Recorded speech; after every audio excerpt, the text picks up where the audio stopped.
Salve, salve, galera, eu sou a Júlia Madri, esse é o Backstage Talks, um podcast sobre música, cinema e artes no geral. E se você se interessa pelo assunto, já se inscreve no canal, deixa seu like e compartilha com os amigos que podem curtir.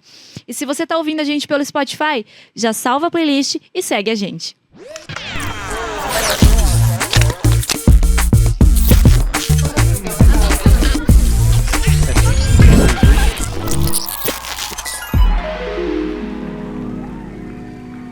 Bom, e pra gente inaugurar esse podcast, eu não tinha uma pessoa melhor para trazer do que ele, que é baixista, compositor, fez parte da formação do Charlie Brown Jr. de 2005 até 2011, do CPM 22 de 2011 até 2016, é pai, corintiano assim como eu. Seja bem-vindo, Heitor Gomes.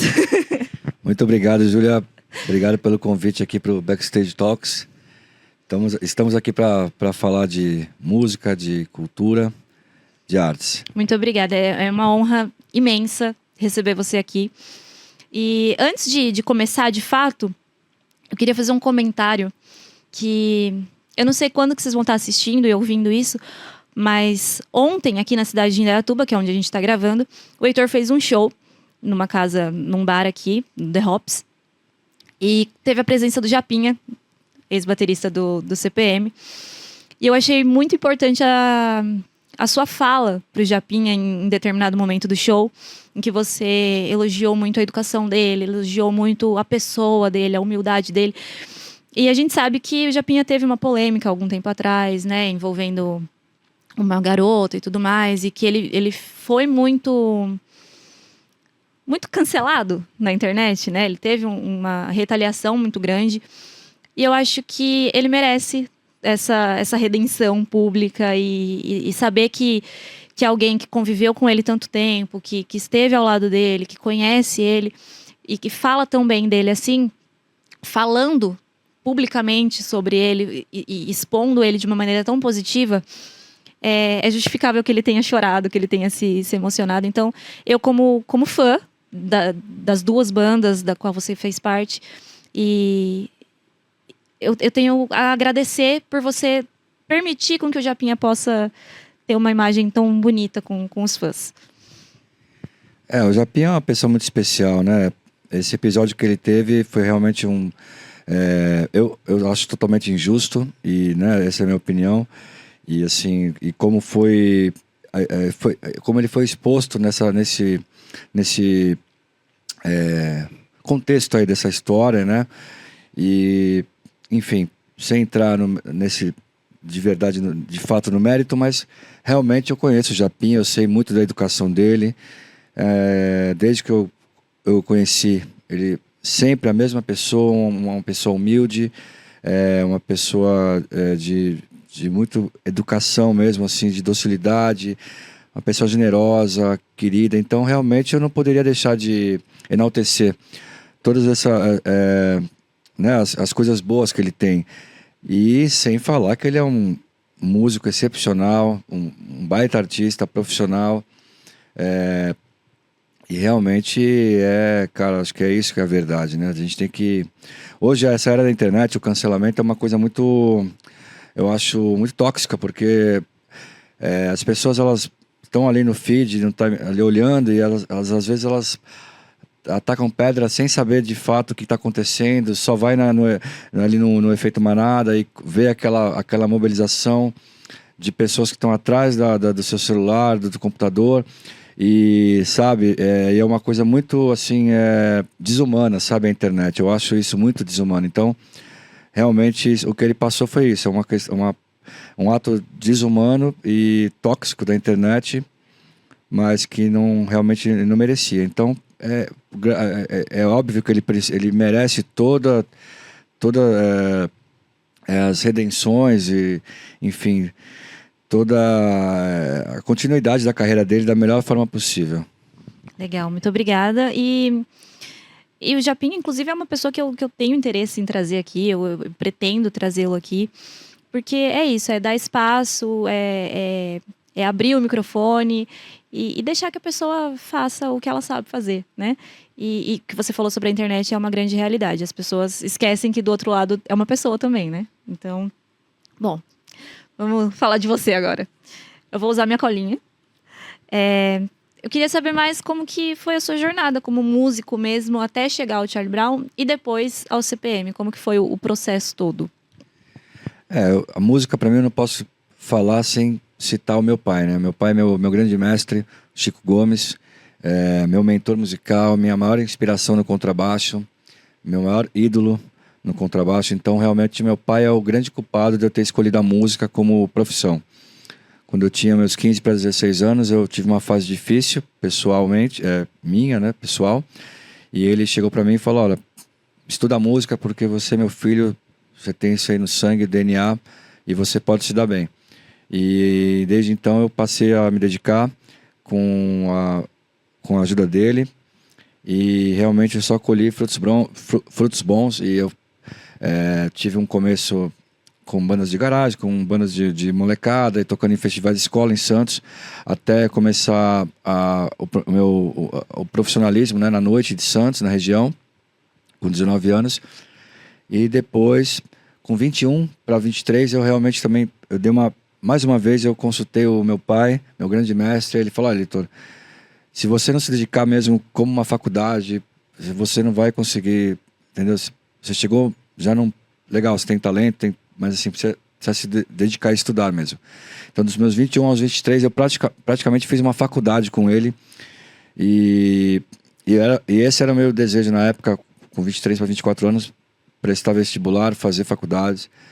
Mas eu sempre sonhei, né? Aquela cena da MTV que a gente falou. O Charlie Brown era a grande referência pra gente. Eu, quando comecei a tocar, o Charlie Brown estourou. E a gente tinha isso do lado, assim, né? A cena. E assim, os anos 90 pra mim foram grande referência, né? Charlie Brown, Raimundos, Rapa, Planet Hemp, na época J Quest pra depois J Quest, Nativos pra depois Nat Roots, Skank. Toda essa cena dos anos 90 brasileira me influenciou bastante, a MTV e o Charlie Brown. E aí eu me dediquei muito, sério, assim. E quando eu estava pronto para fazer faculdade, eu tive um convite para ingressar num projeto autoral de novo, do qual eu estava fechado para esses trabalhos. Eu tinha tentado isso muitas vezes na adolescência, ali para a maioridade. E aí foi quando eu acreditei no projeto do rapaz, assim, do músico e da banda, e aí fiquei 2 meses em São Paulo. E nesse primeiro ponto, assim, de a gente se encontrar e fazer esse trabalho, a gente fez um combinado que, se realmente fosse um trabalho sério, eu permaneceria.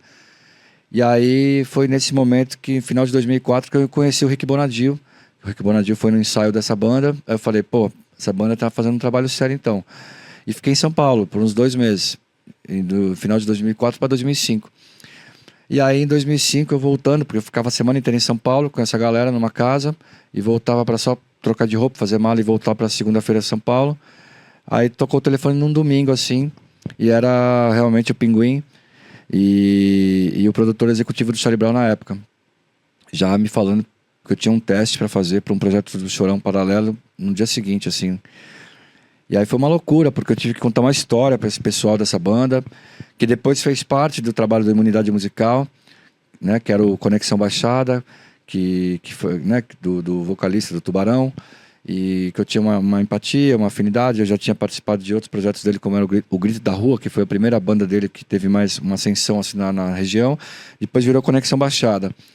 E aí eu realmente tive que contar uma história para ele, porque a gente tinha um trabalho sério de se encontrar toda semana e fazer música e trabalhar, ensaiar, gravar, produzir.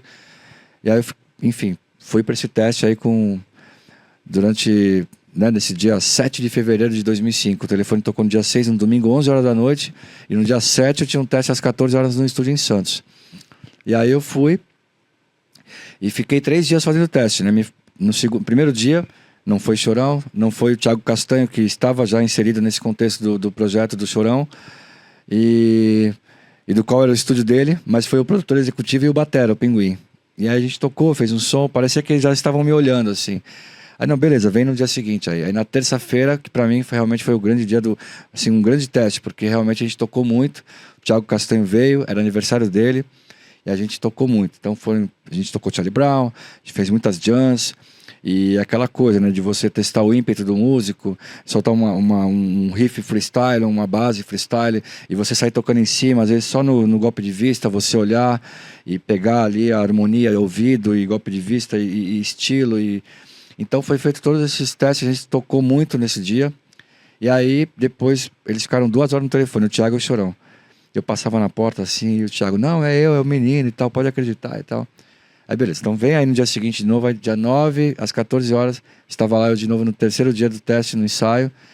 E aí foi o dia que a gente tocou, o Chorão chegou, tá. Aí tocamos 2 músicas, acho que Confisco e Não Deixe o Marte Engolir. E aí o Chorão falou, para, tá bom, beleza, já deu pra ver, legal. E aí ele me faz o convite pra ingressar com ele num projeto, né? Ele fala, pergunta se eu tô disposto a ficar horas sem comer, horas sem dormir. Ele fala, ó, estrada não é fácil e tal, trabalho. E aí, tá afim, vai encarar? E eu com os olhos brilhando, assim, sentado na frente do meu amplo no estúdio, falei, não, com certeza é o que eu quero. E dali eu ingressei e comecei a minha história, né? O resto é história.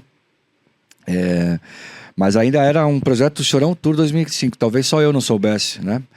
Que o Charlie Brown já estava em rota de colisão e naquele momento e eles já estavam articulando uma nova banda.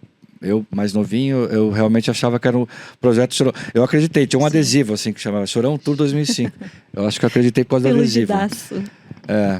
Mas aí a gente, enfim, começou, fizemos um mês e o Chorão chegava e tocava, trazia umas músicas novas, a gente ensaiava Charlie Brown, a gente ficou, né? Assim, a gente se encontrava diariamente, todo dia no ensaio, no estúdio, ensaio, e o Chorão chegava 2 vezes por semana ali, deixava umas músicas novas, e a gente já ia trabalhando nessas músicas, nos arranjos, e isso ali em fevereiro de 2005.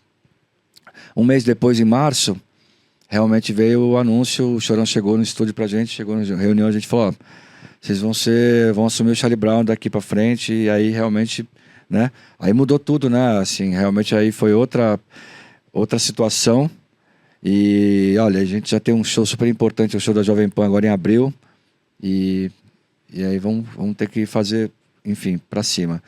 E aí foi toda aquela história, o Chorão batendo de frente, ali provando o valor dele, os músicos se desligando, a gente fazendo a banda nova, ele anunciando a banda nova, e cara, todos aqueles desafios, né, pra mim foi realmente muito desafiador, porque o Charlie Brown ele já tinha já era uma maior banda de rock do Brasil, e eu era o mais imaturo ali, o mais novinho ali da galera, o mais, né, inexperiente, e também tinha a questão de realmente o cargo do baixo, o posto de baixista do Charlie Brown. Responsabilidade, né? Realmente era um posto de realmente que tinha muita visibilidade, né?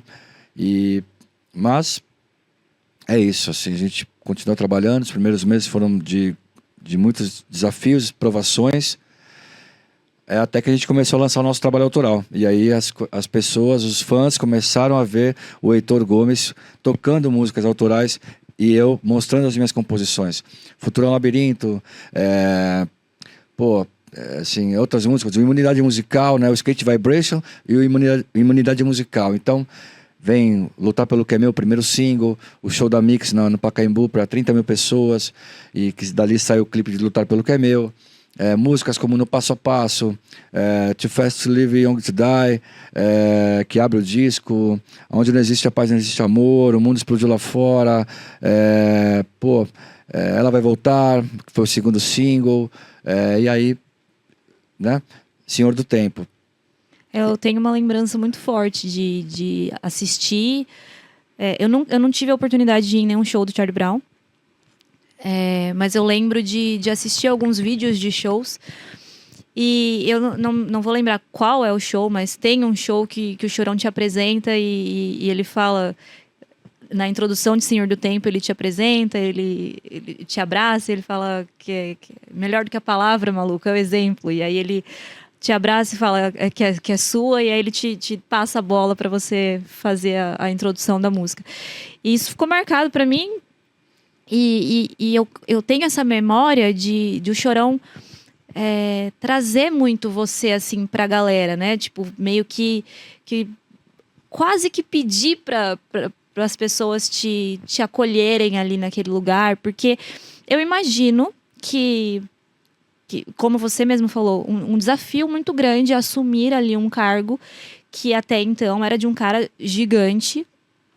E a gente sabe como é fã, né? Eu sou fã e não é todo fã que abraça tão facilmente esse tipo de mudança, né? Ainda mais um cara que tava praticamente desde o início da banda. Mas eu acho que você conseguiu fazer um legado tão grande quanto e cair nas graças do público, muito também graças à insistência do Chores, né? De ficar ali esse é o moleque, não sei o quê. Mas também com a sua presença, com a sua musicalidade e tudo mais. Pois é, eu realmente, o Chorão é meu padrinho do rock, né? E a Graziella é minha madrinha. Eles me ajudaram muito, a Graziella principalmente, a intermediar também um pouco dessa comunicação. O Chorão tinha um jeito explosivo para se comunicar. E a madrinha foi vendo que eu tinha um jeito diferente para ele se comunicar comigo e extrair o melhor da minha musicalidade. E assim foi feito.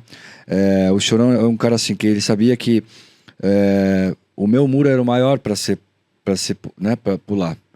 O dele era grande também, porque ele estava assumindo aquela responsabilidade de os músicos terem saído e ele, enfim, com aquela polêmica e, né, aqueles diz que me diz e sobre o que tá certo, o que tá errado e tal. Mas realmente ele sabia que o meu muro era o mais alto. Mas o padrinho, ele me deu a mão, sabe assim, quando a gente faz de criança, assim, que você põe a mão assim, ó, pula aqui, ó, põe o pé aqui, aí pega o impulso. Então o Chorão, ele fez isso pra mim e não se arrependeu, né, porque eu sempre honrei ele, honro até hoje, é o meu padrinho e realmente ele foi uma pessoa que me abençoou e me trouxe toda essa notoriedade que eu tenho da minha carreira, é muito graças ao Chorão, graças ao Charlie Brown, tudo que eu construí, o legado, e realmente são bênçãos divinas, porque realmente eu era muito ligado também, né, sou católico, eu também sempre tive muito essa questão do trabalho espiritual e isso sempre também me protegeu, me ajudou bastante. E assim, e a coragem, né? Charlie Brown pra mim é isso, é inspiração, é amor e coragem, né? Porque você tem que realmente trabalhar essa inspiração, você tem que ter o amor por aquilo que você faz, você tem que ter a coragem para mostrar o seu valor também nos palcos, ao vivo, e sair na estrada, viajar, sabe? Então o Chorão sempre me mostrou esses valores, assim. E eu só realmente tive coisas boas ao lado dele. E assim a gente perpetuou um trabalho maravilhoso de quase 7 anos. E depois da Imunidade Musical, veio o Ritmo, Ritual e Responsa. Foi mais um descasso. É o meu preferido. Trilha do filme O Magnata também, né? Faz parte da trilha do filme O Magnata, que é o roteiro do Chorão. É um filme muito legal também. Muito bom. E aí, enfim, Senhor do Tempo ganhou o prêmio de melhor música do ano pelo Prêmio Multishow de Música Brasileira, em 2007. Depois, A Pontos Indestrutíveis, que foi o segundo single do Ritmo, Ritual e Responsa, ganhou o melhor videoclipe de rock no Prêmio Multishow de Música Brasileira, em 2008. E depois nós gravamos o Camisa 10, Joga a Bola Até na Chuva, em 2009. E esse me trouxe o prêmio máximo da música que um músico brasileiro pode ganhar, que é o Grammy Latino, né? Que é o melhor álbum de rock brasileiro, em 2010. Então, em 2011, eu me desligo do Charlie Brown Jr., depois de 2 contratos cumpridos com o Chorão de 3 anos. E aí tinha essa questão, assim, os músicos já estavam um pouco mais distantes, né? Mas já começou, assim, uma mobilização. O Marcão deixou uma carta de 2, sei lá quantas páginas para ele na portaria dele, falando um monte de coisa, conversando. Porque a gente já era o Charlie Brown naquele momento e, assim, a galera já estava meio que ficando esquecida. Marcão, Champion, Pelado. E aí começa essa mobilização, o Marcão começa a demonstrar o seu sentimento de desejo de voltar. O Champion estava meio perdido, meio assim, sabe? A gente escutava, né? Sabia das coisas que estavam acontecendo. Tava, pô, sabe, assim, meio... Pra não falar outras coisas, né? Mas tava meio perdido e tal. E o pelado tinha ido pra igreja, né? Tinha ido, enfim, tava se cuidando, buscando uma reformulação espiritual na vida dele. E aí, cara, ele teve outros pormenores dentro dessa história toda que, enfim, vou tentar resumir dessa forma. E a gente começa a ter um trabalho assim de... Ele começa a propor um novo contrato para mim e a volta de músicos da banda e todo mundo tocar junto. E aí, depois de uma conversa extensa com ele, com a madrinha, eu sou claro, eu falo, olha, eu agradeço muito, eu sou muito grato, sou muito realizado, eu vou com você até aqui. O Marcão, tudo bem voltar, mas o Champion, a hora que você quiser trazer ele de volta, eu me desligo da banda, tranquilo, nós vamos seguir sem brigar, sem nada. E ele não acreditava, porque todo mundo processava ele, todo mundo falava. Eu falava, não, nós vamos seguir juntos, assim, ó, paralelo, você vai ver. Não vai... E aí foram 3 meses de conversa, de negociação. O Chorão me tirou da banda, me colocou de volta na banda e me tirou da banda. Mas foi assim, nessa que ele tirou, falou, sabe, beleza. Aí passou 2 dias, me ligou chorando, vem aqui, vamos conversar, aí tal. Tá tudo certo, eu falei, cara, tá tranquilo, nós não vamos brigar. Vamos seguir. E quando você quiser trazer que eu respeitava essa história deles. Eu acho que eles tinham algo pra se resolver ainda, sabe? Mas eu tava, assim... O Charlie Brown pra mim é incrível, mas o Chorão era um cara que tinha essa coisa. É o que eu falo, o Charlie Brown era difícil, não voava em céu de brigadeiro, era sempre turbulência. Sempre tinha uma turbulência. E...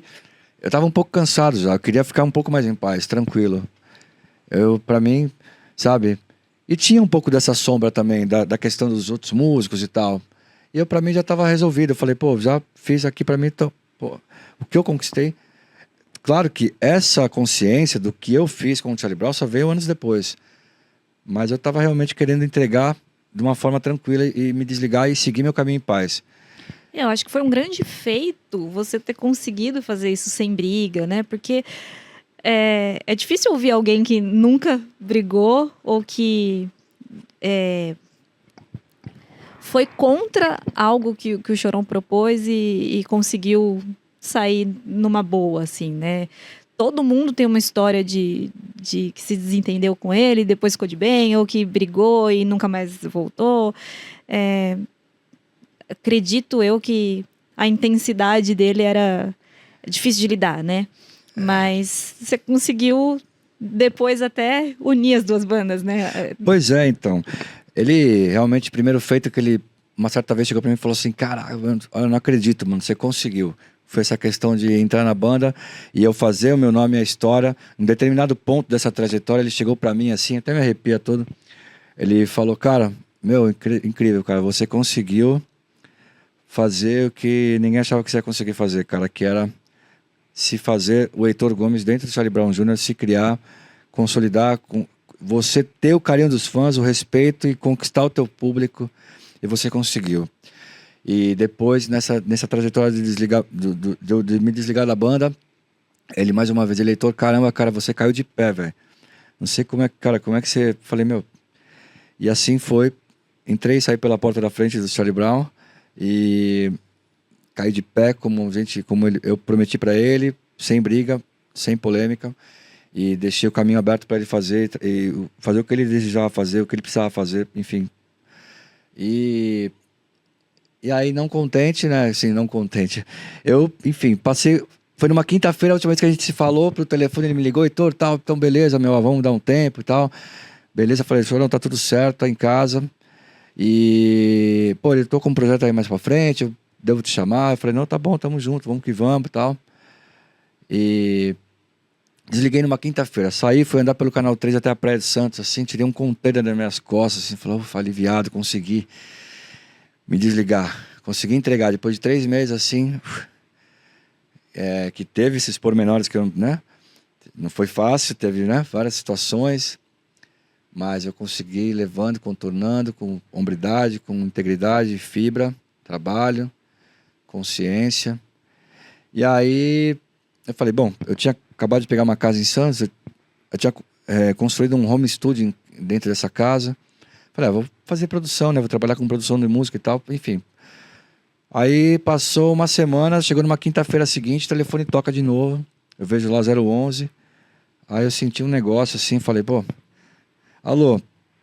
Ô, falei, tô, beleza? Aqui é o Luciano, guitarrista do CPM, cara, e aí? Pô, fiquei sabendo que você saiu do Charlie Brown, mano.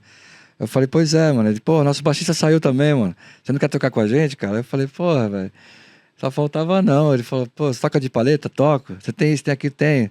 Ah, então tá bom, mano, ó. Amanhã você passa ali no Mob Dick ali, que o nosso empresário é o Alexandre Ramos, que era produtor executivo do Charlie Brown. Pega lá os CDs com ele. Segunda-feira nós temos um ensaio 3 horas. Eu falei, tá bom. Aí depois me ligou o Badal. E aí, moleque, tá? Já conhecia um pouco mais. Caralho, vou pra cima aí, pô, e tal, não sei o quê. Beleza, meu. Aí fiquei naquela pilha, sexta, sábado e domingo, devorei várias músicas. E o trabalho novo do CPM até então, naquele momento, que era o Depois de um Longo Inverno. Segunda-feira eu tava lá, às 15 horas, pra fazer o ensaio. E continuar a minha história na cena principal, dessa vez, com a maior banda de punk rock melódico, de hardcore melódico brasileira, que é o CPM 22. E foi um trabalho maravilhoso. Ali eu fiz comecei, né, ingressei nessa turnê do Depois de um Longo Inverno. Assim como quando eu entrei no Charlie Brown também, em 2004 para 2005, eu ingressei com uma turnê do Tamo em Atividade, que era o disco recente. No CPM, mesma situação.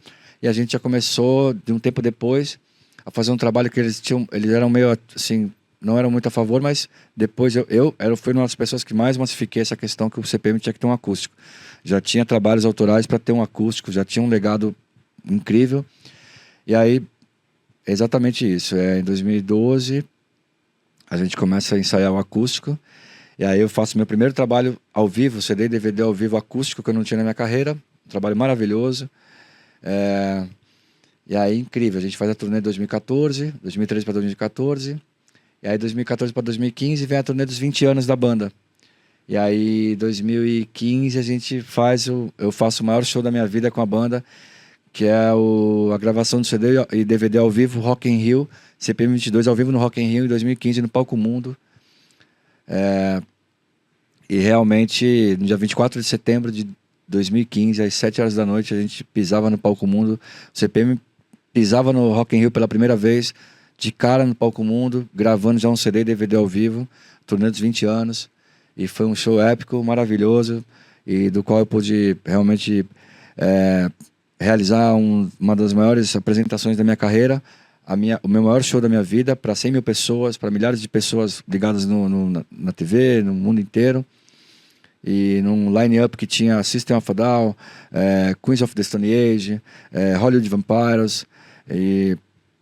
E ali foi um momento inesquecível para mim e épico, e que realmente fez parte da minha história, faz parte da minha história pro resto da vida. E seguimos. Esse DVD foi lançado em 2016 pela MZA, que é a gravadora que licencia os trabalhos do Rock in Rio. E eu me desligo em 2016 da banda. E ainda também sem ter total consciência, porque eu fui ter mais consciência de todo esse legado agora, faz pouco tempo. Porque quando a gente está inserido no contexto, naquele momento, eu estava realmente focado em fazer os trabalhos, mas hoje, depois de passados anos, é que eu vejo a grandiosidade de tudo que a gente fez, né? Com a música, com o contrabaixo, no rock nacional. E aí depois eu segui, fiz o Pavilhão 9 em 2017, produzi um disco de volta da banda, que tinha uma pausa ali, um hiato ali de 11 anos, e volta para o estúdio, e lança o Antes, Durante e Depois. Eu sou muito compositor desse disco, produtor, junto com o Rossi, e com um outro produtor de São Paulo, Daniel Krotozinski. Faço um ano com a banda, em 2018 eu me desligo. E aí, pela primeira vez ali, eu fico uns 6 meses um pouco mais flat assim, na minha carreira, dos meus 20 e poucos anos até 37, 38 ali, por aí. 37 por aí. E aí eu fico um pouco mais flat em 2018, nos primeiros 6 meses, depois eu volto, fazendo mais uns tributos, Charlie Brown e tal. Já fazia trabalhos de celebração com o Filho do Chorão, já tinha feito em 2014, 2016, né? Duas celebrações estão em atividade, é o legado do Charlie Brown Jr. E aí em 2018 final, o Xande junta eu, Pinguim, Marcão e faz uma turnê do tamanho da atividade mesmo, para 2019. Aí a gente vai e faz uma turnê desse trabalho, toca com o Mike Moore, que é o fundador do Suicidal Tendencies, maior influência do Chorão, né? E faz grandes shows, inclusive fazemos também o palco Rock District no Rock in Rio, ou seja, a primeira vez que o Charlie Brown, representando o Charlie Brown, toca no Rock in Rio Brasil, num palco alternativo, mas que era um palco para 3 mil pessoas, tinha 30 mil naquele dia, no dia 28 de setembro de 2019. Foi um dia muito especial, a gente fez o É de Casa, ao vivo, e a gente saiu correndo e foi fazer às 4 horas o show desse palco Rock District. Foi um show maravilhoso, que a gente começou de tarde e foi até de noite, assim, foi mais de 2 horas de show. E 2020, eu celebro 20 anos da minha carreira, faço um show épico em Santos, no Teatro do Sesc, com 14 convidados, Pavilhão 9, Charlie Brown Jr., CPM 22, Gomes do 8, e é um trabalho maravilhoso, e vem a pandemia, né? Então, dá uma pausa. Em 2021, em 2020 para 2021, o Xande reúne todo mundo ali, traz o Thiago e o Graveto para a banda, para essa celebração que nós já tínhamos, que era eu, Marcão e Pinguim. E aí, em 2021, vem é lançado o meu terceiro trabalho ao vivo com o Charlie Brown Jr., que tinha ficado parado, que eu tinha gravado, que era para ser o Música Popular e Caiçara em 2011, virou Chegou Quem Faltava, um show ao vivo lançado pela Sony no dia 13 de julho de 2021, Dia Mundial do Rock. Quer dizer, Dia Mundial só pra nós, né? Porque lá fora eles não celebram, mas aqui no Brasil... Dia Mundial que é só nacional. Dia Mundial que é só no Brasil, mas foi feito o lançamento do Chegou Quem Faltava, o trabalho mais bem feito de audiovisual do Charlie Brown Jr. ao vivo, registrado, que é o Chegou Quem Faltava, e é um trabalho maravilhoso. E aí teve esse lançamento em 2021. E aí, em 2022, enfim, vem aquelas polêmicas de Xande com o Thiago, Marcão. E aí tem um racha. E aí eu sigo com os meninos da banda há 1 ano, até 2023. E depois eu me desligo. Ano passado, eu dou um passo pro lado na minha carreira, um passo para trás de novo. Vou ficar 6 meses mais flat. Fui ver o pôr do sol, andar na areia de Santos, correr, tomar água de coco. E fui cuidar da minha saúde mental, da minha saúde física, espiritual. Mais 6 meses eu me cuidando, para poder novamente voltar e fazer um trabalho que eu faço hoje, que é o revisitar cidades, capitais no Brasil, levando a minha história. Hoje não só fazendo Charlie Brown, fazendo CPM também com mais afinco, como eu tenho feito. E vocalizando mais, e linha de frente. E isso para mim foi muito importante, para eu realmente continuar com o potencial que eu já estava extraindo da minha musicalidade e da minha parte artística como músico, né? E assim eu sigo. Do segundo semestre de 2023, aqui estamos aí, fiz 1 ano que eu voltei com esse trabalho, mais levando a minha história mesmo. E já revisitei muitas capitais no Brasil, praticamente o Nordeste inteiro, Sul, São Paulo interior, São Paulo capital, Minas, e assim continuo. Tem novas datas aí já marcadas no decorrer desse final de ano, pro ano que vem já. Santa Catarina e tal, enfim. E tô feliz pra caramba fazendo o que eu amo, do jeito que eu quero, e meio que, de certa forma, num momento mais íntimo, assim, com mais aproximação do público, porque esse circuito é aquele circuito que a gente começou, da onde os caras me viram, da onde eu fiz o meu nome em Santos.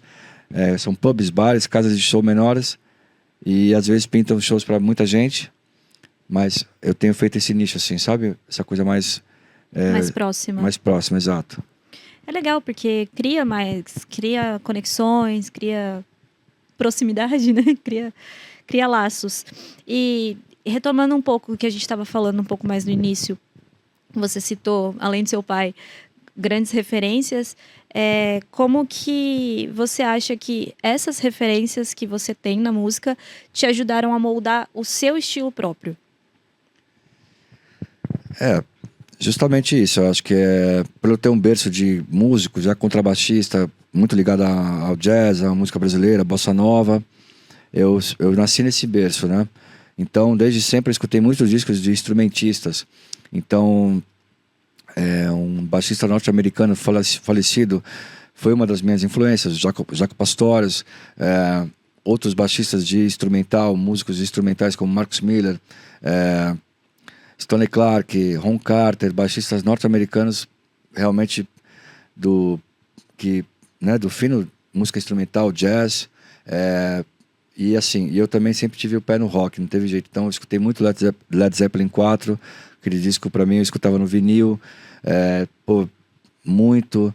E esses discos todos que eu tô falando, esses artistas todos eu escutava no vinil, e porque eu sou da geração do fita cassete, do vinil, do VHS. Eu peguei um pouco também. Pois é. E aí, então eu estudava esses músicos, eu escutava fitas, cassetes, escutava discos de vinil, veio o CD, claro. Eu tive grandes influências, mas, tipo assim, por exemplo, com 9 anos de idade, eu fui com minha mãe numa loja de comprar. Meu aniversário, eu pedi pra ela o Appetite for Destruction 2 do Guns N' Roses. E eu ficava ali, pra mim, Welcome to the Jungle era uma coisa que marcava, aquela sinergia do Guns com o Axl, com o Slash, com o Duff no baixo, aquela coisa louca. Eu ficava escutando aquilo dia e noite no ouvido. E depois veio discos como o Rush Presto, Skid Row, Slave to the Grind.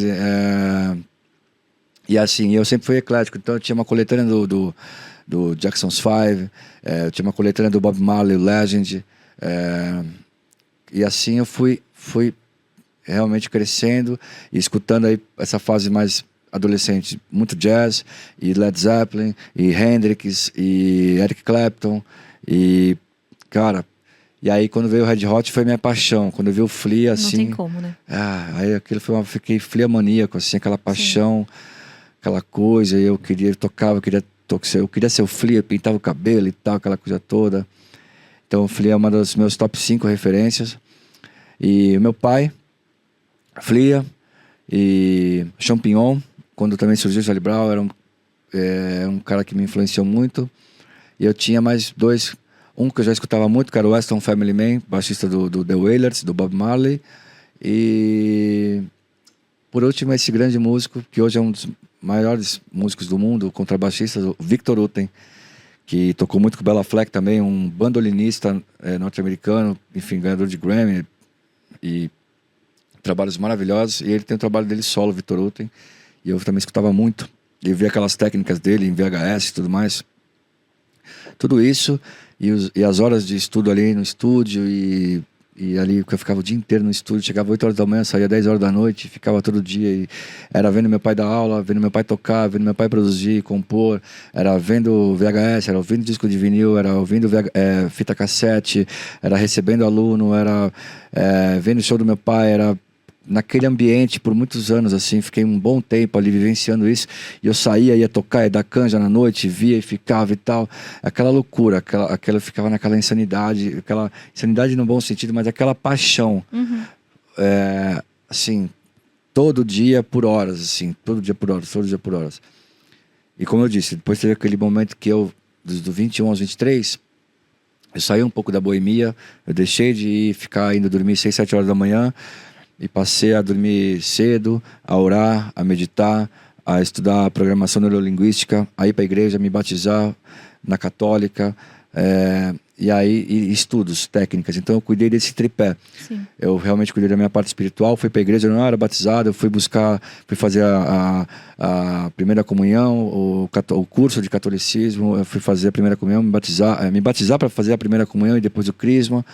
Nesse mesmo tempo eu lia muito livros de modelação humana, de programação neurolinguística, e também eu ficava muito trancado, tocando, estudando e fazendo as coisas. Então eu vivia assim, e saí das boemias, das coisas, e fui realmente trabalhar todo esse tripé que a gente espírito, cabeça e corpo, para realmente as coisas acontecerem e eu poder entrar no Charlie Brown forte, para poder tomar todas as pancadas que eu tomei e superar todos os desafios e seguir até hoje onde eu estou.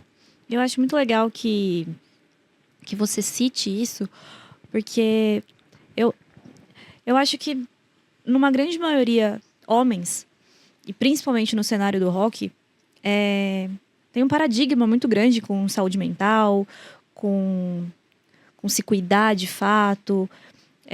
Tem muito aquela coisa, né, de rockstar e não sei o quê.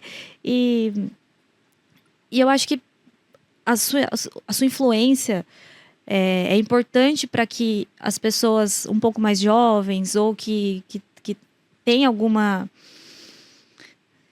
olhar diferente para você, assim, no sentido de te olhar como uma pessoa a se espelhar, enfim. É importante que você traga isso também como forma de incentivo, né, a quem te acompanha, de tipo assim, também é importante essa parte, não é só estar ali na noite, não é só estar tocando, é estudar, é se cuidar, é cuidar da cabeça, é cuidar do corpo, é cuidar do espírito, porque não deveria ser, mas é a exceção, né? Fazer isso é a exceção. Eu sempre falo assim, que épocas conhecidos assim, vinham, cara, como é que você entrou no Charlie Brown e tal, pô, falava assim, eu acho que eu sonhei demais, né? Realmente, eu sonhei demais, mas eu também me cuidei demais. E eu sempre falo que a parte mais importante é a parte espiritual, que muita gente às vezes acha que é piegas, que é careta, que tal, mas realmente a primeira coisa que você tem que cuidar é a sua parte espiritual.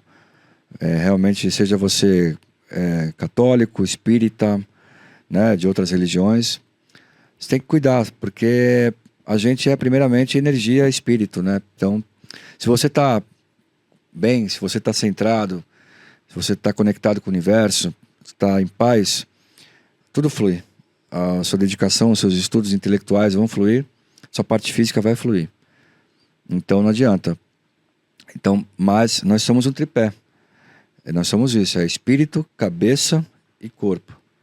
Esses são os 3 setores que a gente tem que estar cuidando sempre. O mais importante, espiritual. O segundo mais importante, o intelectual, a cabeça. E o terceiro, o físico.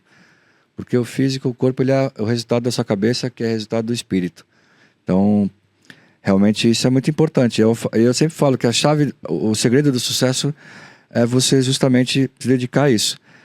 Porque você pode ser um cara super inteligente e ser uma pessoa ruim e ter sabe, e ter outros hábitos e outras coisas ruins, assim. Então, a gente tem que cuidar, realmente é isso, cara. O segredo é esse, é você procurar se cuidar, se ajoelhar, pedir, conversar com Deus, agradecer, pedir forças para você, serenidade, sabedoria, inteligência, para te mostrar o caminho para você. E foi assim que eu fiz muitas vezes. Então, aquela coisa do lei da atração, eu já fazia isso muito antes, assim, sabe? Eu já punha no papel tudo que eu imaginava. Antes, quando surgiu a lei da atração, eu já fazia aquilo bem antes, assim. Sem saber que tinha um nome de lei da atração. Eu já fazia aquilo, eu já meditava, já colocava tudo no papel que eu queria, o que eu não queria, o que eu achava que eu estava ruim, o que eu não estava. Já meditava, guardava isso num caderno, ia meditar, orar, olhava aquilo que eu anotava e via que todas as coisas boas eu colocava ali que eu precisava fazer, todas as coisas ruins eu colocava que eu precisava tirar. E assim, então eu fiz isso muitas vezes, né? Esse era o meu segredo, era realmente essa meditação, essa retidão. E foi isso que me fortaleceu a superar e a ter as oportunidades, né? O Papai do Céu me conectar e falar assim, não vai, você nasceu com esse dom, você nasceu com essa energia, você não é melhor que ninguém, mas faça o que você precisa fazer, estou aqui, confia e só faça. Então, e leve essa energia, né? Eu estava lendo um livro assim, que eu ganhei recente ontem, né? Ganhei um livrinho aqui, que ele é psicografado, eu sou católico, né? Mas, enfim. E aí ele tem várias mensagens, assim. E aí ele falava, teve um texto que eu li, assim, que ele falava justamente isso, para você levar a luz, para você compartilhar essa energia. E que, às vezes, vão ter percalços na vida que vão querer realmente fazer você... vão querer te ofuscar, vão querer tirar essa tua luz. Mas brilhe, seja luz e ajude as outras pessoas também, sabe? A realizarem os seus sonhos, os seus objetivos. Então, é isso que eu falo. A luz está dentro de nós. Você precisa parar, se conectar com o seu interior. Realmente, seja no seu quarto, se trancar, pensar, orar, conversar com com a tua igreja aqui, sabe? É isso que vai fazer você sair da porta do teu quarto e tá forte para encarar o mundo e para aproveitar as oportunidades. Esse é o máximo. Por isso que eu falo que o espiritual é a primeira coisa. Depois você vai praticar e fazer as coisas, sabe? Mas primeiro você tem que estar bem conectado com o universo. É como se você fortalecesse um campo ali para que as outras coisas pudessem fluir. Muito legal. E eu fico até um pouco mexida, assim, porque eu já deixei de lado muitas vezes o espiritual e eu padeci, né? Por deixar de lado. Eu também. E eu tenho tentado me reconectar com qualquer que seja a energia que vibre ali, mas eu tenho tentado fazer esse exercício diário de cuidar do espiritual para que as outras coisas possam seguir. Voltando para a parte musical, você consegue ter noção assim do quanto que a sua contribuição, tanto para o Charlie Brown quanto para o CPM, impactou diretamente assim o estilo das bandas? Porque eu, como ouvinte, eu tenho uma noção assim de existe um Charlie Brown sem Heitor e existe um Charlie Brown com Heitor. Existe um CPM sem Heitor e um CPM com Heitor. A sua carga no baixo ali, a sua identidade musical, como que mudou a cara das bandas? Olha, eu vejo muitos meninos que sim, começaram a tocar por ver eu tocar. Eu conheço, né? Meninos que se influenciaram, que chegam pra mim e falam, pô, comecei a tocar por sua causa. Isso pra mim é uma dádiva. Realmente eu fico muito feliz. E isso por si só já demonstra realmente a influência que a gente tem, né? E isso me traz responsabilidades. Então por isso que eu sigo honrando, sigo me cuidando, sigo sempre muito focado em subir no palco, em descer, em fazer a melhor entrega possível. Postura profissional, tocabilidade, musicabilidade, sabe? E feeling. Isso é graças a todas essas dedicações e as influências que eu tive. Graças ao meu pai, graças a Deus que me deu esse dom, ao meu pai que me fez acreditar nesse dom, a lapidar esse dom. E também ao meu padrinho, Chorão, ao CPM 22 também, ao Badawi, a galera do CPM 22, ao Japinha, aos músicos que acreditaram também, que poxa, perpetuaram comigo também estrada, histórias, realizações. E é isso, a gente fica feliz, né? Porque a gente influencia pro bem, né? A gente é uma referência. Eu também tenho as minhas referências, também sou... também admiro e amo as minhas referências. E a gente hoje é amado e admirado também. Então, fico feliz. Não me envaideço por isso. E procuro continuar honrando. Por exemplo, o trabalho que eu faço com o Gomes do 8 é um trabalho que eu faço em homenagem ao meu pai, com baixo de 8 cordas. É muito desafiador eu subir num palco, subir e tocar com baixo de 8 cordas. Para mim, pro meu pai era... Mas ele se dedicou muito. Meu pai treinou muito para ele poder ter aquela tranquilidade. Mas eu faço em homenagem ao meu pai, em honra a ele. E é um desafio. Você tem que realmente respirar fundo, tá bem, para pegar aquele baixo, ligar ele com aquele monte de corda e tocar aquele monte de nota. Então é uma forma de realmente eu sair um pouco da minha zona de conforto e fazer um trabalho desafiador e honrar uma referência que eu tenho, meu pai. E os meninos que eu vejo hoje, eles têm isso, eles quando vão fazer apresentações, comentam, pô, eu toquei tal música sua, cara, pô, difícil pra caramba, pô, como é que faz aquilo lá? Cara, pô, meu cara, você sabe? E então eu acho muito legal, eu fico feliz, porque é um ciclo, né? Assim, enfim, eu faço parte dessa engrenagem que vem desde os primórdios do início da música, dos primeiros compositores, enfim, do surgimento dessa música contemporânea, que, pô, nem faz tanto tempo assim que os instrumentos foram criados, né? Os instrumentos elétricos foram criados a partir da década de 30, 40, né? Os primeiros baixos elétricos década de 50, 40 para 50, então nem faz tanto tempo assim que os instrumentos elétricos, que a guitarra, que o contrabaixo, tudo isso que o rock ele surgiu. E eu bebo dessa fonte. A minha fonte são esses gênios, são esses deuses, são essas bandas, sabe? E alguns ainda estão vivos. Então, Paul McCartney, Geddy Lee do Rush, Eric Clapton teve agora recente, fazendo show no Brasil, e outros que faleceram, como o Jimi Hendrix, como o Jaco Pastorius. Esses são os desbravadores, são os nossos deuses, referências, que eles são os nossos deuses da música, aqueles que a gente tem que colocar um altar ali, colocar todos esses santos, assim, que cada um tem uma referência, assim. Então, se eu olho para o Jaco, se eu olho para o Hendrix, eu tenho um quadro do Hendrix em casa, eu tenho foto do Jaco, eu tenho foto de outros músicos. Então, cada um é uma entidade, assim, que eu falo que aquilo ali eu tenho que, sabe, assim, realmente, falo, cara, cada vez que eu coloco uma música desses caras, eles entram, assim, como realmente um negócio assim que transcende assim dentro de mim, e aquilo vai passar pelos meus filtros e vai se transformar em alguma coisa. E o que eu faço hoje, ele passa pelos filtros da meninada, dos músicos, dos contrabaixistas, eles vão se transformar em alguma coisa. Eu vejo isso. E eu fico feliz, cara, porque eu não tô fazendo nada de novo. Só tô retribuindo aquilo que fizeram para mim também, os deuses, sabe? Os nossos mestres. O Flia, o Champignon, o Weston Family Man, que faleceu recentemente, porque por muitas horas e muitos dias a gente ficava assim com eles no ouvido, escutando aquelas coisas que eles gravaram. Cada um em Kingston, na Jamaica, outro, sei lá, em Londres, outro nos Estados Unidos, na Califórnia, outros brasileiros aqui no Brasil. E assim, no mundo inteiro a gente escuta músicos e desbravadores do mundo inteiro.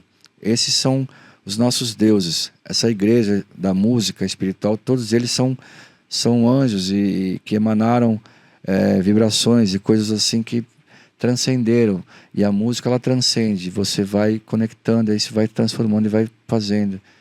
E você vai passando também, porque nada é nosso. É tudo assim para fluir, sabe? Vai passando. Eu acho que a música ela tem um poder muito grande de tocar as pessoas, de mudar as pessoas, eu não sei nem explicar o tamanho do que é a música na vida das pessoas, né? Eu realmente não consigo entender quem fala que não gosta de música, que não tem o costume de ouvir música, porque é uma coisa que, pra mim, no meu dia a dia, tá? Desde a hora que eu acordo até a hora que eu vou dormir, eu tô ali com alguma musiquinha, com alguma coisa. E é o que a gente estava conversando aqui antes, né, nos bastidores. É uma coisa que sempre me aproximou muito da minha família. É uma coisa que eu tenho memórias afetivas com a minha família, com fundos musicais. Quando eu escuto algumas músicas, eu lembro de alguns momentos. E parece que eu volto naquele momento. Então a música tem esse poder. E é muito legal que continue, né, se perpetuando, continue. Bom, enfim. Cara, só que no Brasil você tem diversos movimentos que eu também me influenciei. Por exemplo, a Bossa Nova é um movimento que me influenciou muito. Tom Jobim, Elis Regina, Baden Powell, Marcos Valle, Edu Lobo. Esses artistas eu escuto e escutei muitas vezes. São clássicos. Você pega discos assim, coisas do Tom Jobim, um dos nossos maiores artistas brasileiros. Coisas lindas, cara, aquela cena do Rio, aquela cena, sabe, João Gilberto, cara, aí você pega a Tropicália, por exemplo, que é outro movimento, que é Caetano, Gilberto Gil, aquela galera ali, ó, aí Novos Baianos, sabe, são outros movimentos assim tão desbravadores, e contra a cultura, por exemplo, porque eles viviam a ditadura. E aí eles tinham que, sabe, era uma coisa assim, a música era poética. Refúgio, né? E aquilo era uma contracultura, era uma reivindicação do direito à arte, a você viver aquilo. Eles foram desbravadores, Teve músicos, cantores, artistas que foram, né, exilados, foram para fora do país. E aí você pega em Recife, ali tem o Maracatu, Nação Zumbi, Chico Science, aquele movimento. Então, cara, olha só como é rico. Só no Brasil a gente tem diversos movimentos, fora o samba, que vem dos morros, sabe? Que é o funk, esses movimentos novos, que assim, que eles também são contra a cultura, eles são movimentos ali de massa, que são ali o desafogo deles daquela pressão, daquela opressão social, daquilo que eles vivem, daquele contraste de vida e sei lá, vida e morte, assim, aquela coisa, entendeu? E aí não é só isso, se você pegar a dança, o teatro, todos esses movimentos todas as formas de arte. Que fazem parte, assim, sabe? E eles estão ali quebrando esses paradigmas, surgindo projetos de orquestras que tem em favelas, sabe? A Orquestra de Heliópolis, entre outros trabalhos sociais que movimentam a música de crianças que vêm de um poder socioeconômico muito oprimido ali, e que a música é um refúgio, assim, para eles, um caminho. A música também é isso, claro, a arte é isso, ela é um refúgio, assim, às vezes, de um mundo tão desumano, de uma coisa um cotidiano tão ruim para elas, sabe? Sim. E puxando um pouco esse gancho que você trouxe de ancestrais da música, fazendo um contraponto, assim, como que você vê o cenário atual? O que você pensa do cenário atual, num geral, assim, sem especificar nenhum, mas num geral? Eu acho que está bem polarizado, né? Tem diversos estilos, assim, atuando hoje em dia com essas possibilidades, com você tendo o poder de fazer sua música, colocar no streaming você mesmo. Hoje em dia você faz a sua capa, você faz o seu vídeo, você produz, você lança. Não tem mais aquela dependência de uma grande label, de uma grande empresa, de uma multinacional. Mais democrático, né? Ficou democrático. Então, cara, isso está, assim, efervescendo, né? Tipo, então tem diversos estilos, todo mundo fazendo música, trabalhando, fazendo arte, divulgando. O YouTube tá aí, galera botando na tela, na televisão ali, que é a nova televisão, o YouTube ali. E eu acho que tá rico pra caramba, assim, porque, enfim, tem espaço pra todo mundo, acabou, não tem, é democrático, é o que você falou. Faça o que você quiser e coloque ali você tem na sua mão, você cria sua conta no YouTube, você cria sua conta numa distribuidora digital, você bota sua música no streaming, você distribui ela no Spotify, você distribui o seu vídeo no YouTube, você divulga, você tem as redes sociais, que hoje são as páginas, você vai lá, você tem o Instagram, você tem o Facebook, então, cara, a cena atual, cara, assim, os estilos que mais, né, que dominam a cena são estilos populares, é o funk, o sertanejo, né? O trap agora, né? Também chegou com muita força. O trap que, pô, a molecada, né? Enfim, essa nova geração vem com esse chip aí com essa desenvoltura do rap, do hip hop, sim, né? Que é o trap. Essas fusões, assim, elas sempre vão tendo, igual o eletrônico, né? Tem uma hora que tava o trance, tava em alta, e depois teve o house, e aí tal, e o rap é aquela coisa, tem um rap aqueles anos 90, e aí o rap tomou nos anos 2000, o rap dominou a cena, e aí você vem depois e começa uma coisa mais assim, puxada pro trap, e então, cara, é isso, a gente tá realmente, a música ela vai ali, as mutações dela, né, delas vão acontecendo, e novos artistas vão surgindo, sabe, eu acho bem legal, assim, eu acho bacana pra caramba, eu acho massa demais. Eu fiz um trabalho com o Matuê, né, recentemente, o projeto do Matuê Skate Plaza, que foi em 2022 no palco Sunset, que é a minha terceira apresentação no Rock in Rio, e foi uma apresentação épica, pô, o Matuê, primeira apresentação dele com banda mesmo, assim, cheia, e teve a curadoria do palco ali de skate com o Pedro Barros, nosso medalhista olímpico, e teve também o Negro Mia ali grafitando. Então tinha praticamente todos os elementos do hip hop ali, o grafite, o DJ, o MC. E ao invés dos b-boys, tinham os skatistas ali, que estavam ali dominando a cena e fazendo coisas mágicas ali. Eu pude ver aquela... Eu sempre fui muito ligado, né? Desde Chorão, sempre vi muitos caras assim, feras. O Skate Vibration é um DVD com a nata do skateboard brasileiro. E quantos dias desses em Santo André eu não fiz com o Sandro Dias. Tocamos com Bam Margera,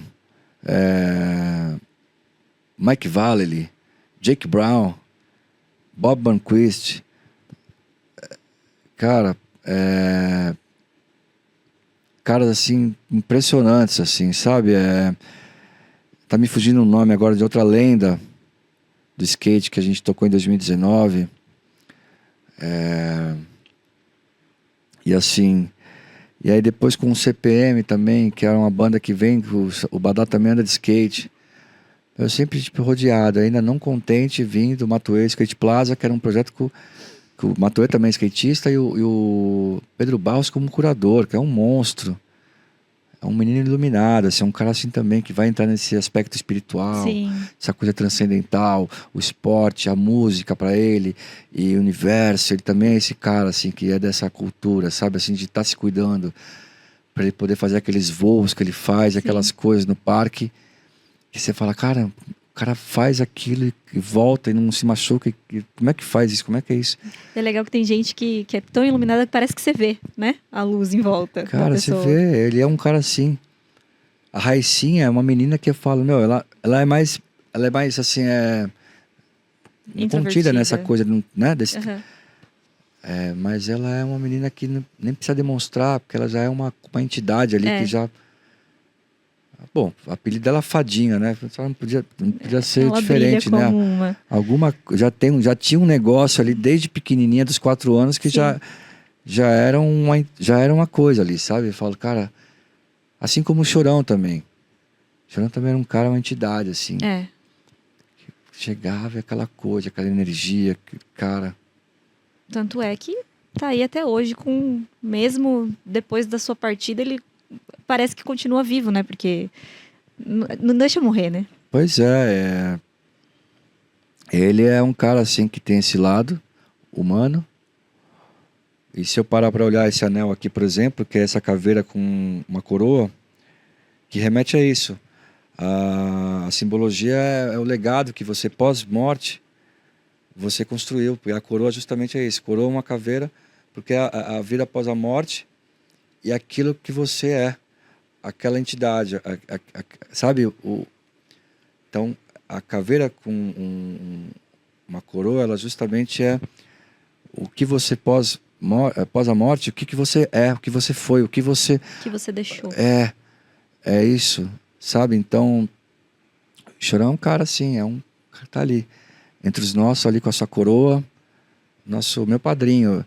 Se eu pudesse ver ele hoje, eu só ia beijar ele, abraçar ele e dizer: eu te amo, cara, obrigado, te amo, que saudade de você, beijar a mão dele, beijar o rosto dele, que nem eu fazia, abraçava ele forte, dava uma abração nele, ele gostava assim, que eu abraçava ele forte, assim, apertava a mão dele forte. Ele tinha um jeito bruto, mas ao mesmo tempo carinhoso, aparentemente, né? Eu acompanhei muito o NX0, principalmente. Acho que depois do Charlie Brown foi a banda que eu mais fui fã até hoje. Inclusive, eu tive a oportunidade de entrevistar o Ti Ferreiro no Maio Musical. E tem o projeto paralelo do NX0, que eles chamaram os Chores para fazer Cedo ou Tarde. E tem vários vídeos do Chorão abraçando o Di, e abraça e beija, daquele jeitão, né? Moleque, não sei o quê. Então, eu acho que ele tinha essa coisa, né? Ele era expansivo, mas ele era um cara muito, muito carinhoso, assim, num geral. E até me perdi no que eu ia falar. Fala do Chores, eu fico... É engraçado sentir saudade de alguém que você não conheceu, né? Mas foi uma... Que idiota, né? Ele foi uma referência muito grande para mim em várias coisas. E o que a gente estava falando sobre a música chegar na gente, né? Que eu falei para vocês, vários momentos com meu pai. Meu pai é vivo, graças a Deus, mas eu fico pensando quando eu não tiver mais o meu pai, o que vai sobrar vai ser essa lembrança, essa música, as coisas que a gente fazia junto, com a trilha do Chorão de fundo. Eu lembro que quando o Chorão faleceu, a gente tava vindo pra cá, pra Indaiatuba, porque a gente morava ainda em Jundiaí. E a gente ligou o rádio, em todas as rádios estavam falando sobre isso, em todas as rádios estavam tocando Meu Novo Mundo. E a gente veio em completo silêncio. É 45 minutos de Jundiaí até aqui. A gente veio em completo silêncio. Os dois, assim, sabe? Como se fosse alguém da nossa família. Porque, de fato, era alguém que estava, né? No nosso dia a dia. Era alguém que fazia parte da nossa história. Minha mãe também sofreu muito. Ficou se culpando. Ai, porque eu não deixei você ir nunca num show e não sei o quê. E depois ela começou a conhecer a história. Infelizmente, só depois que ele se foi, ela começou a ouvir mais sobre ele, a ver mais coisas. Ela, putz, ele devia ser um cara muito legal, eu devia ter deixado você ir. E ele tinha um papel social muito importante, né?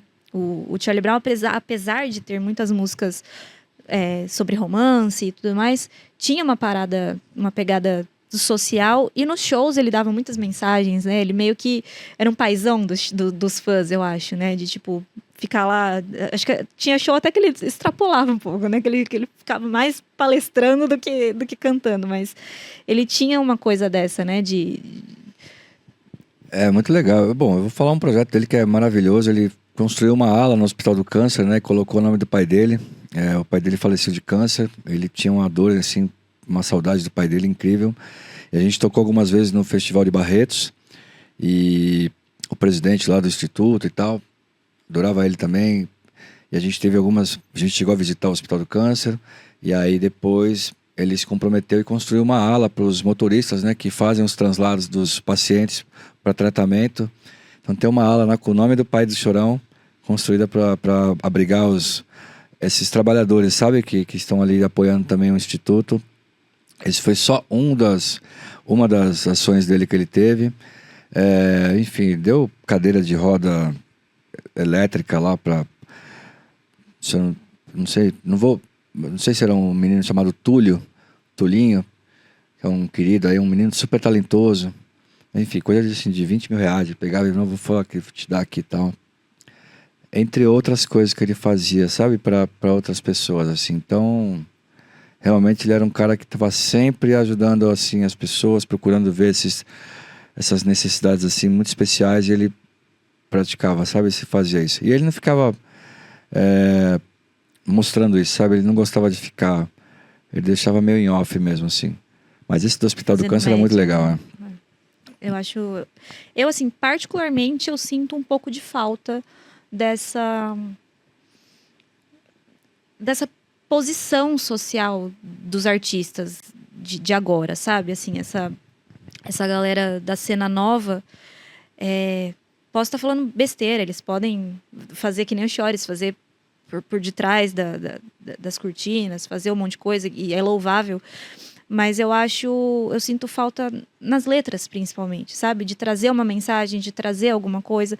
Eu acho muito legal o que a gente estava falando, de ter espaço democrático para todo mundo, de todo mundo poder trazer o seu estilo, todo mundo poder trazer a sua vivência, trazer seus desejos, né? Principalmente na galera do trap, do funk, ostentação e tal.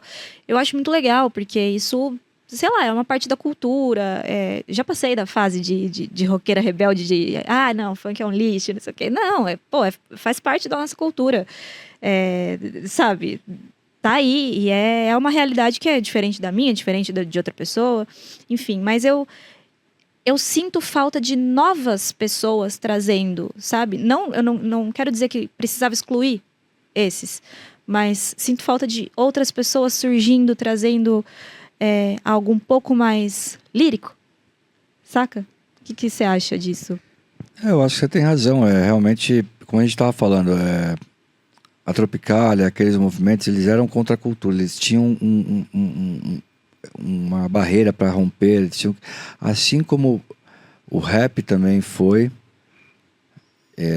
surgiu do gueto, e foi uma coisa assim contra a opressão, a discriminação racial e, sabe, esse desequilíbrio de gestão política para certas camadas da população.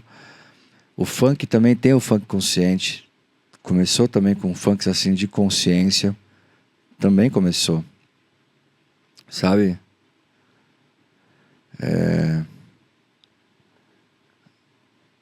Então, existem ainda artistas que têm trabalho. O Hariel, por exemplo, é um artista que faz um funk consciente, que tem uma mensagem. Sim, gosto bastante. É um menino bom, menino Sempre fera. se posiciona, né? É um menino fera dessa nova geração.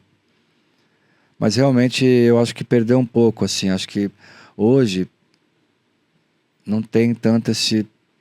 É uma coisa que está realmente falando mais sobre... Tá um pouco... tem esse peso mesmo, esse conceito de tá uma coisa mais assim, tipo... Exatamente, um pouco essa coisa da ostentação. Tá, assim... Sinceramente, eu acho que não vai durar muito, assim, sabe? Essa cena, assim, esse movimento, assim, essa coisa. Eu acho que realmente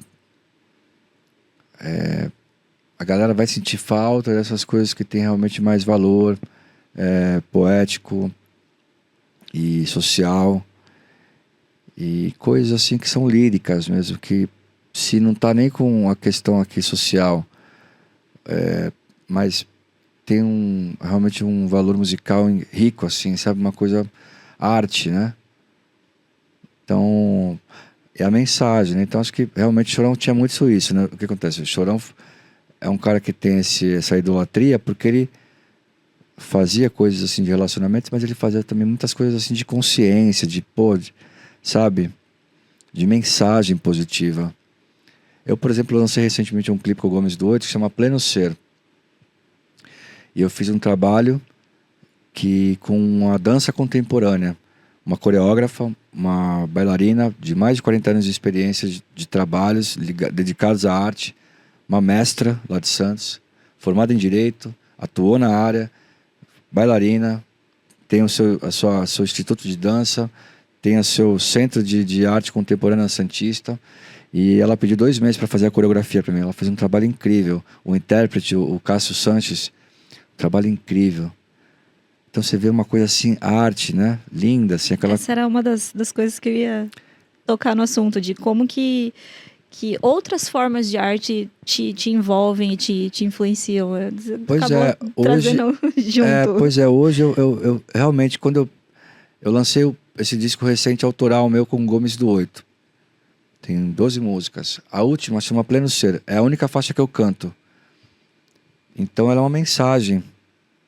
O refrão é: se quer ter poder, se quer vencer, use sua consciência e sinta o seu pleno ser.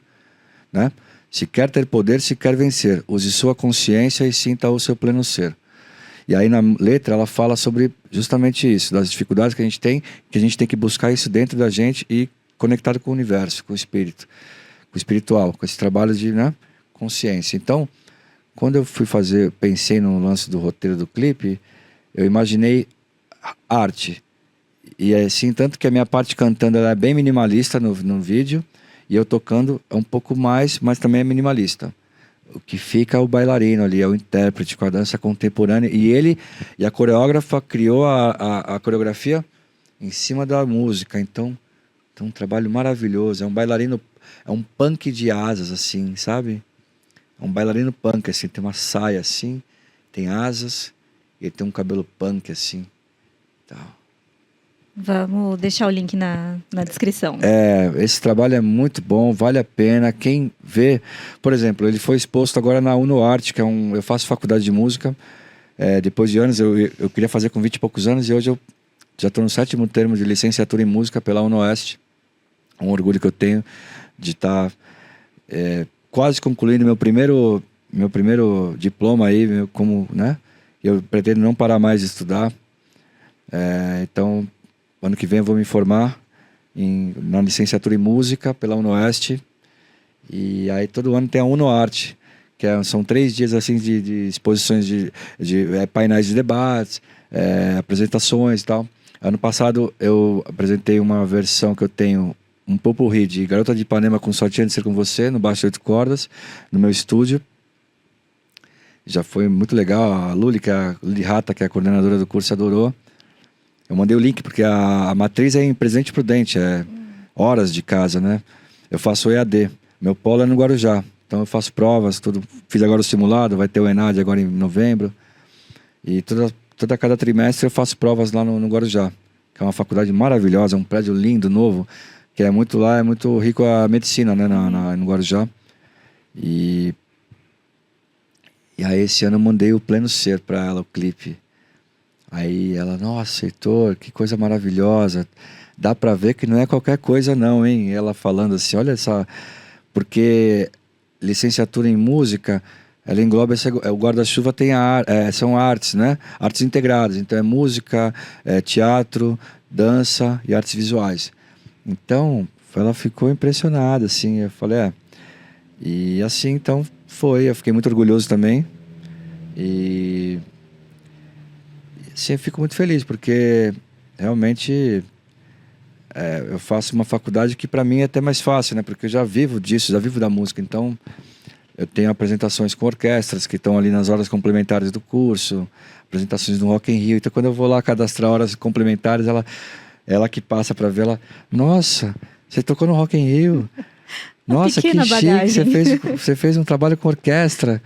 Tal. Eu falei, pois é, né? Essa é a minha vida, eu sou músico antes de fazer licenciatura em música. Então, para mim é mais fácil. Sei lá, mais fácil, né? Fácil não é, mas tá no meu métier aqui, então eu fico muito feliz. Então hoje é isso. Então hoje eu estou muito feliz de estar. Cada vez que eu tenho a oportunidade de ir pro prédio lá da fazer prova, eu adoro aquele prédio lindo, maravilhoso, novinho. Eu passo com a minha carteirinha de estudante assim na catraca ali, aí entro. Aquele monte de estudante e turma e professores, toda aquela área acadêmica, aquilo me encanta, assim, sabe? Estar na área acadêmica hoje me encanta. Então, onde eu queria estar já desde os meus 20 e poucos anos. Eu estou muito feliz de estar retornando. E pretendo não parar. Hoje eu fico olhando, falar, que sonho que seria ter algo na USP, em São Paulo, no ECA, né? Que é a Escola de Comunicação e Artes. Eu fico olhando, assim, sabe? Coisa. Fico toda hora pinta ali, né? Coisas da USP. Tem o jornal da USP, eu fico sempre olhando as coisas.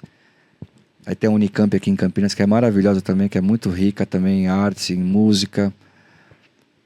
Enfim, eu não quero mais largar, nunca mais. Eu quero sair da área acadêmica, eu quero estudar pro resto da vida agora. É bom, né? Não deixa o cérebro envelhecer, não deixa a alma envelhecer. Muito gostoso. E eu acho que a arte, ela tem ela é meio que nativa, né? Da gente, assim. A gente só vai se perdendo ao longo da vida, mas se pegar uma criança, tudo é arte para criança, né? Qualquer rabisco é arte, qualquer batida é música, e é nato. É uma coisa que é intrínseca do ser humano, né? E a gente vai perdendo isso e não deveria. E parabéns por você estar seguindo nos estudos. Eu acho que isso é uma chave muito, muito importante. E eu queria ficar aqui umas 3 horas conversando. Mas a gente já está chegando no limite. E para fechar nossa conversa riquíssima de hoje, para fazer jus até ao nome do podcast, queria que você contasse, porque assim, a estrada, né, você até mesmo citou isso no início, a estrada não é fácil, não é glamurosa e é uma parte muito presente na vida do artista, né?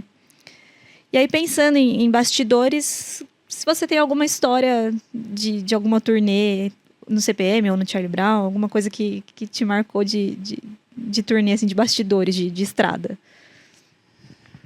Tive vários momentos, assim, por exemplo, cara, já fiquei 3 horas pós-show, assim, dando autografando camisa no lançamento do Imunidade Musical, assim, cara, eu nunca fiquei tanto tempo, acho que dando autógrafo e tirando foto, umas 3 horas, assim, pós-show, que já tinha sido um show de 2 horas e pouco, lançamento do Imunidade Musical.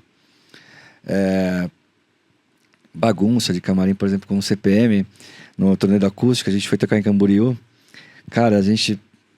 Nossa, meu, a gente fez uma guerra de camisa dentro do assim, já chega o prefeito, entra o prefeito, a gente tá atacando as camisas da prefeitura, tudo um no outro, assim, ó, eu já tinha arrancado um pedaço O espírito da quinta série. Quinta série total, eu já tinha arrancado um pedaço, eu não sei quem, acho que foi o Badawi que me pegou, me levou no...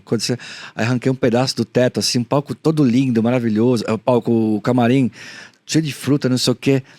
Aí, cara, as camisas aqui da prefeitura, que era pra gente, tipo assim, pra gente, né, tudo... Meu, o prefeito entra, assim, tá mó guerra, assim, as camisas tudo voando, assim, pra um lado e pro outro, assim, um atacando no outro. E aí, tipo assim, eu vou pegar as frutas assim pra atacar. Não, fruta não, fruta não. Comida não, comida é pecado. Tipo, aí, cara, é umas loucuras, assim, sabe? Umas coisas assim, engraçadas, assim, enfim. Coisas boas, assim, sabe? Que a gente vivenciou. Por exemplo, teve uma vez no Festival de Verão em Salvador que a gente se atrasou pra caramba, assim, o Chorão se atrasou pra cacete. E a gente tinha feito uma apresentação no dia anterior, de madrugada, o Chorão não tinha gostado. Aí o Chorão falou com todo mundo, falou com o filho do ACM, o ACM Neto lá em Salvador e tal. Falou, bom, beleza, os caras conseguiram um espaço pra gente tocar no dia seguinte mais cedo. Meu, aí na segunda oportunidade, atrasa, o Chorão, a gente fica, cara, aí chegamos lá em cima da hora, é a van e um baita trânsito naquele corredor pra entrar ali na onde é o Festival de Salvador. Cara, ele falou, mano, vamos descer, vamos todo mundo correndo, velho. Aí, meu, sai assim, abre a porta da van, o Chorão pega o skate, vai de skate, e eu vou correndo, segurando as calças, e o Thiago, e a gente correndo no meio dos carros, que nem um louco, assim, o Charlie Brown correndo no meio dos carros, antes da entrada principal, assim, ó, no Festival de Salvador, e a gente entra, assim, ó, tudo correndo, esbaforido, assim, ó, e os caras dando risada, caralho, vamos conseguir chegar, e a van ficou lá atrás, assim. E aí, bora pro palco, aí saímos correndo, já entramos. Já entra cantando de skate, cara, já eu vim de entramos skate, no camarim, assim, só coloquei o fone e tal. Falei, bora pro palco, não sei o que tá atrasado. E, cara, aquela loucura. Então, cara, tem umas coisas assim muito insanas, assim, sabe? Muito, muito massa, assim, cara, que você fala, cara, que loucura. Que loucura isso, meu. Coisas que quem tá assistindo nem imagina que vocês chegaram correndo, que vocês largaram o van. A gente quem tá lá embaixo faz ideia, né? É muito que bom, tem guerra de cara. camisa dentro do... Nossa, essa daí foi muito, né? Esse foi muito engraçado esse dia. A gente se divertiu muito, tocamos muito. Aí depois na van, na volta, a gente tava endiabrado nesse dia, meu. Eu e o Badawi, a gente ficou aloprando na van.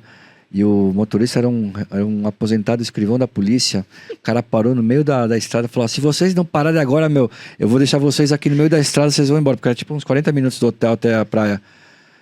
Mano, a gente teve que parar, mas assim, a van do cara já tava cheia de terra, porque era praia. A gente dava pirueta dentro do negócio. E, meu, ficamos numa loucura dentro da van. Infernizamos, quase matamos o tiozinho, o aposentado escrivão da polícia no coração. O cara quase parou assim e falou: meu, vou parar aqui, ó, vocês vão embora. Cara, mas a gente tava endiabrado nesse dia, a gente causou lá em Camboriú. E entre outras, assim, né, situações engraçadas e gostosas, assim, que a gente viveu, sabe, como banda, cara, diversas situações, assim, de show, de finalizar, mas muitos momentos também, assim, de concentração, de preparação, sabe, de trabalho, né? A gente trabalhou muito, né? Trabalhou muito, foram muitas apresentações ao vivo. Logo no começo do Charlie Brown, foi muita coisa ao vivo, era MTV ao vivo, era muito show ao vivo, era Faustão ao vivo, e trabalho, show, estrada. Então, realmente muita coisa, assim, de chegar e estrada, hotel, passagem de som, hotel, show, fã, volta, estrada, volta para casa, vai para outro show, estrada, almoça, descansa um pouco, hotel, show, camarim, fã, volta e tal. Muitas coisas assim, muitos anos trabalhando assim. E TV, e rádio, TV, videoclipe, e produção, ensaio, e composição, e volta, e grava, e estúdio, e volta. E, assim, muitos anos assim. Trabalhando muito. Foi muito bom. Realizei todos os meus sonhos, né, que eu tenho na música, assim, outro dia eu tava num outro podcast, um brother, assim, cara, eu sou totalmente realizado, assim, eu realizei todos os meus sonhos que eu tenho na vida. Ele, pô, então não precisa de mais nada. Eu falei, não, assim, sonhos, eu escutei uma frase, assim, uma certa vez do meu pai, os sonhos eles não envelhecem, né? Eles se renovam, eles se realizam e se renovam. Então, os sonhos eles não envelhecem, eles se realizam e se renovam. Então, hoje, eu ter feito esse clipe do Pleno Ser é uma nova realização de um sonho. Sim. Mas aqueles que eu tinha de adolescente, ter banda, fazer, gravar, tudo, realizei todos. Só naquela época eu devia ter sonhado em ficar rico também, milionário. Eu não sonhei. Se eu tivesse sonhado, talvez eu estaria um pouco melhor hoje de grana, mas tudo bem, isso não é o mais importante. O Projota fala que... Tem uma música do Projota que ele fala que Deus deu o papel e a caneta, se ele não deu dinheiro é porque ele não vai precisar. Talvez seja essa a chave. Vamos. Mas ele tem uma condiçãozinha boa também já. Ele tem, né? Tem. Pois é, mas como eu disse, o mais importante para mim é a saúde mental. O dinheiro é troca, é fluxo, né? Precisa. Eu não tenho... Eu tenho fé em Deus, tá tudo certo, a gente vai e segue, tá tudo, né? O que a gente precisa, Deus proverá. Então, o mais importante é a alma, é o espírito, é realmente essa energia.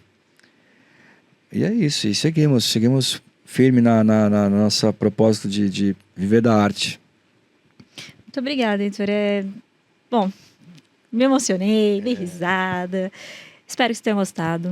Eu adorei, foi realmente uma honra, foi incrível ter você aqui, né, nesse primeiro episódio, essa minha nova descoberta, né, que eu tô metendo a cara e descobrindo o que o futuro me reserva à frente às câmeras. Eu tô sempre atrás. E foi incrível para mim, foi incrível receber você. Mais uma vez eu te agradeço pelo seu tempo, pela sua disponibilidade, pelo seu compromisso, por você ter feito um show ontem, ter ido dormir sei lá que horas, ter dormido pouquíssimo tempo e mesmo assim vir aqui com todo prazer, com toda energia, com todo gás. Muito obrigada mesmo.